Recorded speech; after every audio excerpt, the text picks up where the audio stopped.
Bonjour, je m'appelle Karen et je suis heureuse de vous accueillir dans notre programme de formation e-learning. Cette série d'enseignements est basée sur le livre « Va et gagne-les » dont l'auteur est l'évangéliste Daniel Demester. Nous avons tous des blocages qui nous empêchent de parler de Jésus à notre entourage, de bonnes raisons qui nous invitent à retarder le moment de rendre témoignage, et pourtant, nous savons tous que Jésus nous a donné ce commandement d'aller et d'annoncer. Sommes-nous véritablement conscients de ces obstacles dans nos vies ? Écoutons Daniel Demester qui va nous partager 3 mauvaises raisons de se taire. Nous abordons ce matin une question importante. Quelles sont les raisons du silence des chrétiens de France lorsqu'il s'agit d'évangéliser ? Pourquoi les chrétiens de France sont-ils si frileux ? Dans son livre « L'évangélisation dans l'Église primitive », Michael Green écrit ces paroles « Il est peu probable que nos techniques d'évangélisation nous fassent faire de grands progrès si elles ne sont pas appuyées par une transformation radicale de la vie de l'Église contemporaine, une transformation qui puisse conduire chaque chrétien à considérer l'évangélisation comme sa priorité. Les hommes refuseront de croire que les chrétiens ont une bonne nouvelle à communiquer tant qu'ils ne verront pas tous les évêques, boulangers, professeurs d'université, ménagères, chauffeurs d'autobus et prédicateurs avides de transmettre le message, quelque différente que puisse être leur méthode.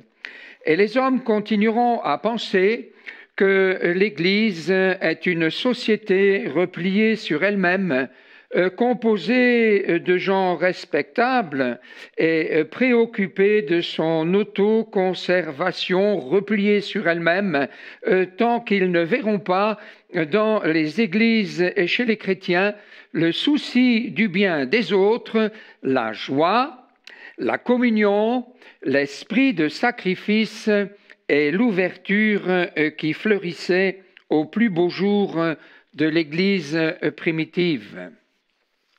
Selon les statistiques, un faible pourcentage seulement de chrétiens de France, 4% en fait de l'évangélisation une priorité, alors que selon les Écritures, cela devrait être l'affaire de tous les chrétiens, comme ce fut le cas dans l'Église primitive.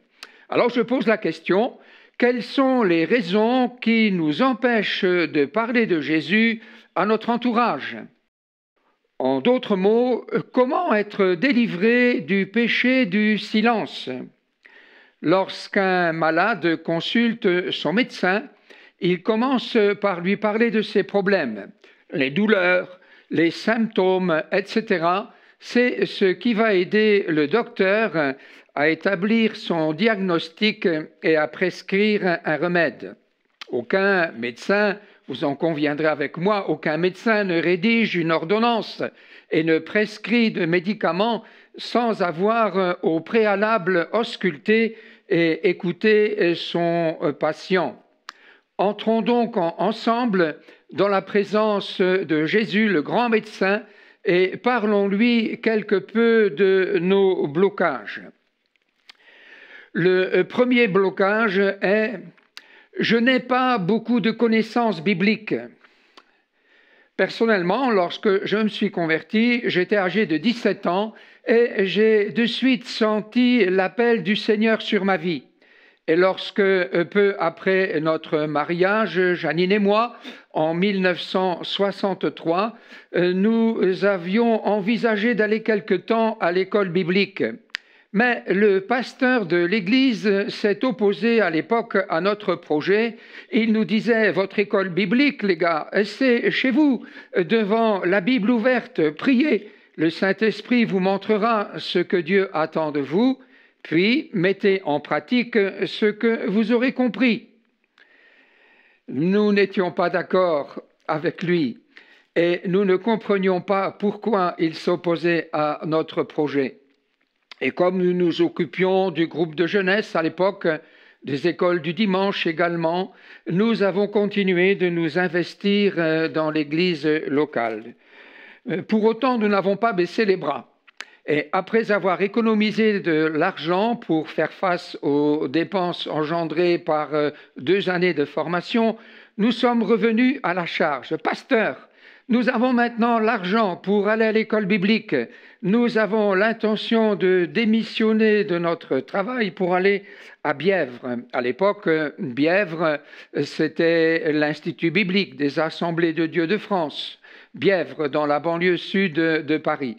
Mais notre pasteur était aussi têtu que nous. Il n'était pas d'accord et nous sommes restés au bercail. Et aujourd'hui, après bien des années de ministère et avec le recul, nous continuons de croire qu'un temps d'études dans un institut biblique nous aurait été très utile. Mais fort heureusement, le fait de parler de Jésus aux inconvertis ne nécessite pas de connaissances particulières. Ce qui est par contre indispensable, c'est que notre témoignage ait pour base une réelle conversion. On ne peut pas en effet parler du Seigneur avec passion sans l'avoir rencontré soi-même dans la vie. Par contre, une véritable conversion entraîne de suite le désir de partager du Seigneur aux autres. J'aimerais lire avec vous dans le livre des Actes au chapitre 9 et au verset 17, ces quelques mots qui concernent Paul. Il rencontre Ananias.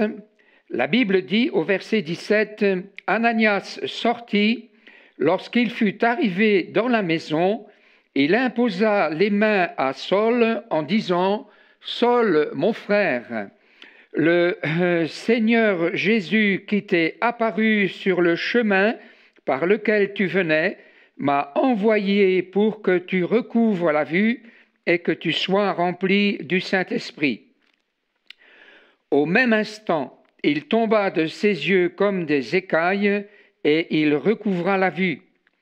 Il se leva et fut baptisé, et après qu'il eut pris de la nourriture, les forces lui revinrent.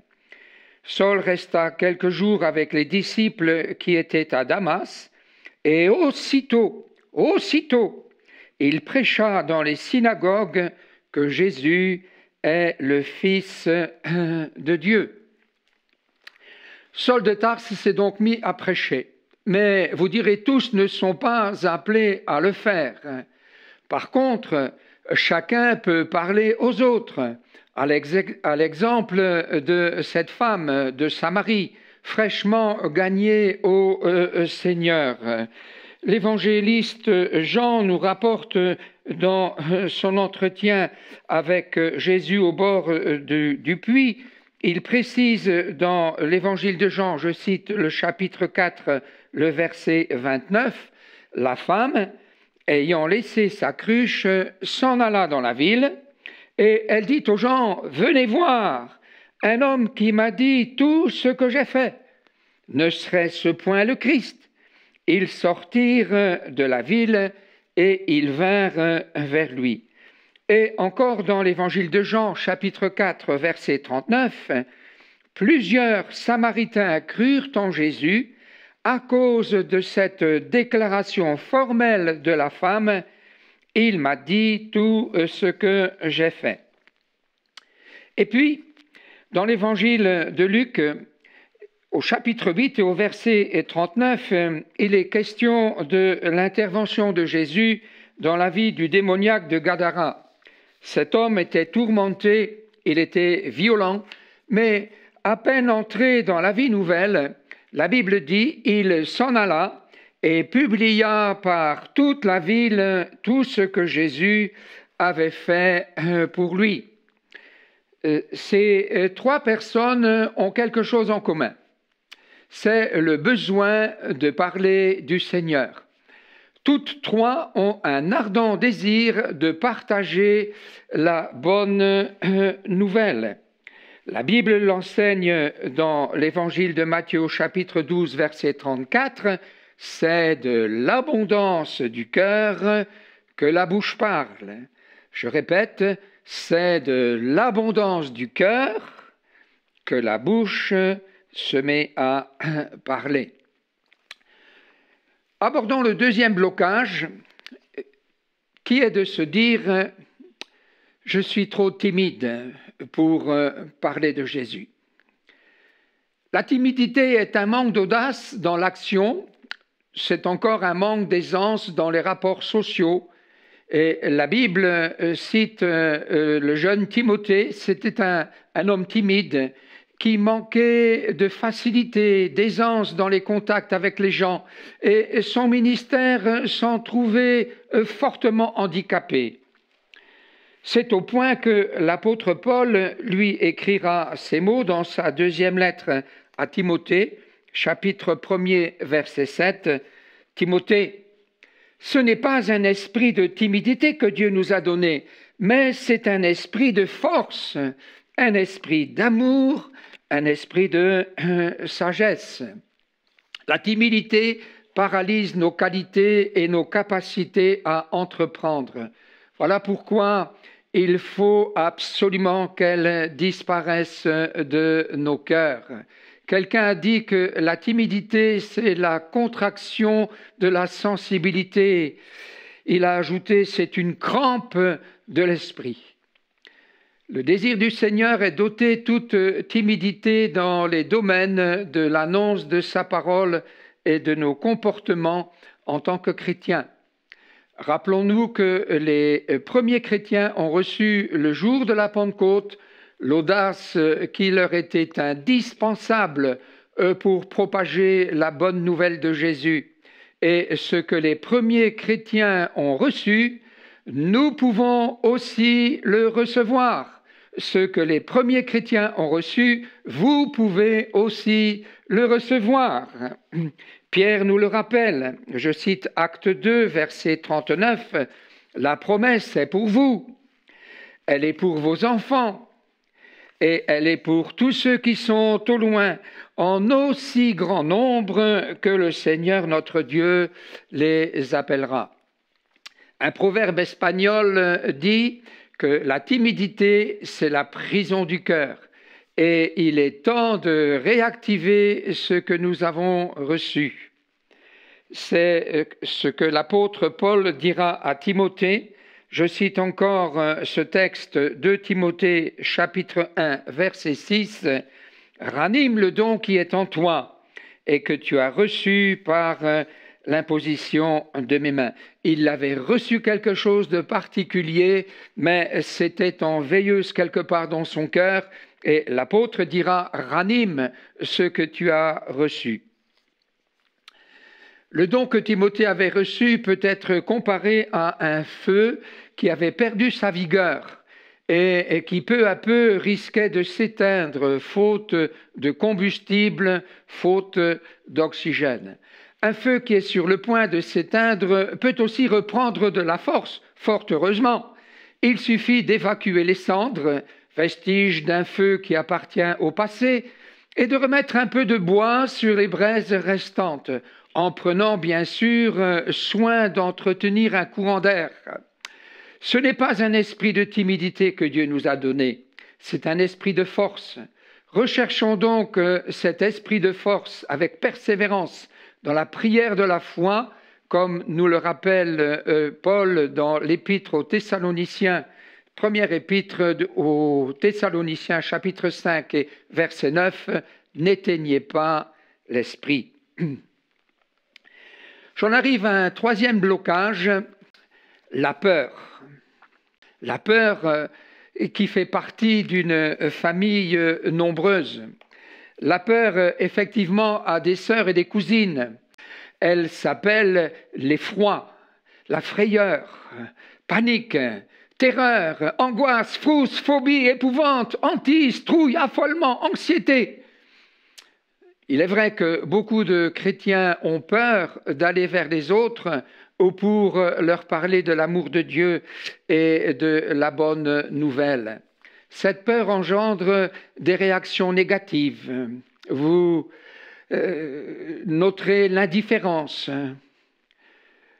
À l'exemple de ce sacrificateur qui, sur le chemin qui descendait de Jérusalem à Jéricho, est passé à proximité d'un homme blessé sur le point de mourir, mais le sacrificateur feignait de ne rien voir. S'occuper d'autrui suppose que l'on donne de son temps. Cela perturbe parfois nos programmes, cela contrarie aussi nos projets, j'en conviens. Le sacrificateur avait peur de s'impliquer et il est resté indifférent. Et puis la peur entraîne aussi le rejet des responsabilités. Le sacrificateur savait bien où était son devoir. Il savait aussi que les conséquences de son indifférence pour l'homme blessé risquaient d'être dramatiques, mais il a renoncé à faire face à ses responsabilités. La peur engendre aussi le pessimisme, la peur engendre l'incrédulité. Et il est probable qu'en voyant le blessé, le sacrificateur se soit dit à lui-même « Pourquoi m'arrêter ? De toute façon, il ne s'en sortira pas. Je n'arriverai pas à le tirer d'affaire. » C'est un repli sur soi-même. Après la crucifixion de Jésus, c'est ce qu'ont fait les disciples. Ils se sont soigneusement barricadés dans un lieu où il faisait bon d'être ensemble. Mais l'évangile de Jean, au chapitre 20 et au verset 19 précise: les portes du lieu où se trouvaient les disciples étaient fermées. Pourquoi ? Parce qu'ils avaient peur des Juifs, par crainte des Juifs. C'est un lieu qui me fait penser aux églises de France. Il n'est pas bon que nos salles de culte deviennent des lieux de repli sans ouverture sur l'extérieur. Et j'en ai connu des endroits où il y avait rarement des personnes nouvelles aux réunions de l'Église. On y entretenait une excellente communion fraternelle, mais il n'y avait pas d'ouverture sur l'extérieur. On évoluait en vase clos, pour ne pas dire à huis clos. Et lorsque un évangéliste passe dans ce genre d'église, il constate souvent la peur d'aller au-devant des autres. Et il est vrai, la peur paralyse l'action. Juan Manuel écrira que le danger le plus grand, c'est celui de la peur. Le livre des Juges nous rapporte l'histoire de Gédéon, le fils de Joas. Toute la famille craignait Dieu. Elle vivait dans une peur constante pourtant. C'était la peur de Madian, la peur de voir les ennemis de la nation venir ravager et détruire les récoltes. Et à l'époque de Gédéon, on abandonnait les maisons, les champs cultivés, et on se cachait dans les ravins et dans les cavernes. Vous trouverez cette histoire dans le livre des Juges au chapitre 6. Toute action tendant à sortir du marasme était paralysée par la peur. Et je retrouve la même situation dans l'évangélisation. Peur des représailles ? C'est vrai qu'il y en a parfois. Je connais un frère arabe qui s'est fait casser le nez par son propre père, le jour même de sa conversion. Il venait de parler à son papa de Sidna Issa, c'est-à-dire du Seigneur Jésus, qui était devenu son sauveur. Mais le frère en question a persévéré dans la foi. Et avec le temps, il a gagné au Seigneur plusieurs membres de sa famille. Une autre peur, c'est la peur du ridicule. Je partage cette expérience. Notre fils était entré au lycée et le prof principal, qui était le professeur de mathématiques, a pris contact avec les élèves de sa classe en début d'année scolaire en leur demandant, et c'était curieux, en leur demandant de se lever les uns après les autres et de décliner le nom, le prénom, et leur nom et leur prénom, et aussi la profession des parents. Celui-là était fils de boucher, l'autre avait ses parents dans le commerce, etc. Et lorsque notre fils David s'est levé, il a dit « Je m'appelle David de Mester et mon père est pasteur ». Et la réaction n'a pas tardé, tout le monde s'est mis à rire. Et à la fin des présentations, le professeur a dit « J'appelle au tableau pour un petit contrôle des connaissances le fils du curé ». Et de nouveau, tout le monde s'est mis à rire. On a éclaté de rire et c'était difficile pour David. D'autant plus que les mathématiques, ça n'était vraiment pas son point fort. Tout au long de l'année, il a été dans la ligne de mire d'un enseignant incrédule et moqueur. Mais voilà le miracle de Dieu. Cet homme, ce prof moqueur, a été un instrument pour décoincer notre fils dans le domaine des mathématiques. À un tel point, chers amis, que quelques années plus tard, il est entré dans l'éducation nationale, savez-vous comme quoi? Comme prof de maths.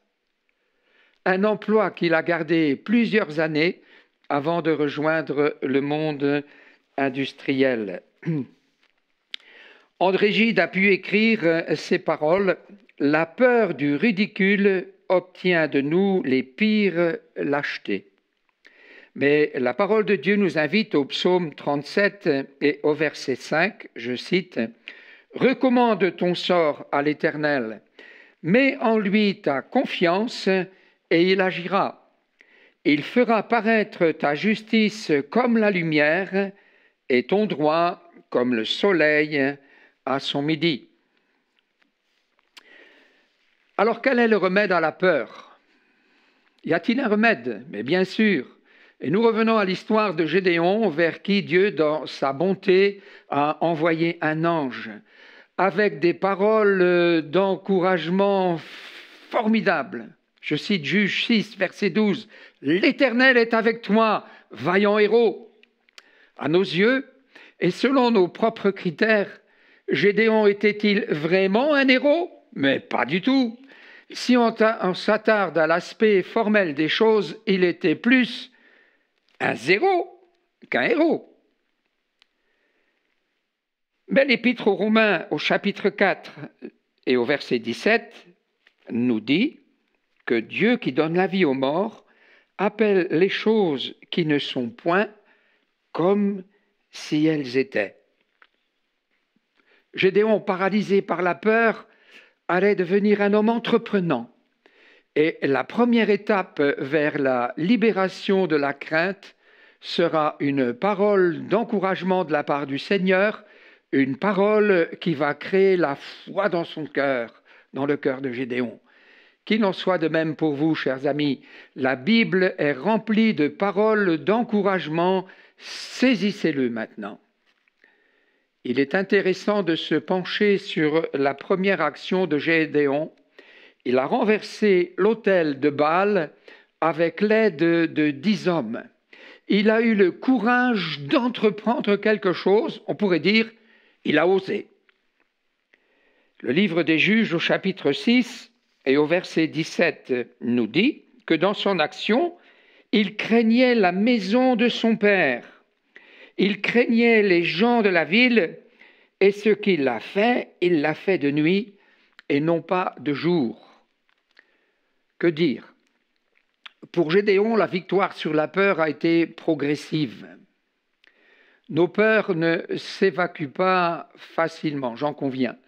Mais le Seigneur est fidèle et si nous faisons les premiers pas, il saura affermir notre marche. C'est du reste ce qui se passe lorsqu'un petit enfant commence à marcher. Il est craintif, il a peur, mais il se lance et suite à quelques aventures qui entraîneront bien sûr quelques larmes, il prendra de l'assurance et il marchera. Il en est de même pour celui qui veut partager sa foi et qui a peur de le faire. Osons l'audace, soyons courageux. Un écrivain canadien, Je cite Doric Germain, il a écrit que le véritable héroïsme n'est pas l'absence de la peur, mais la canalisation de la peur vers l'action.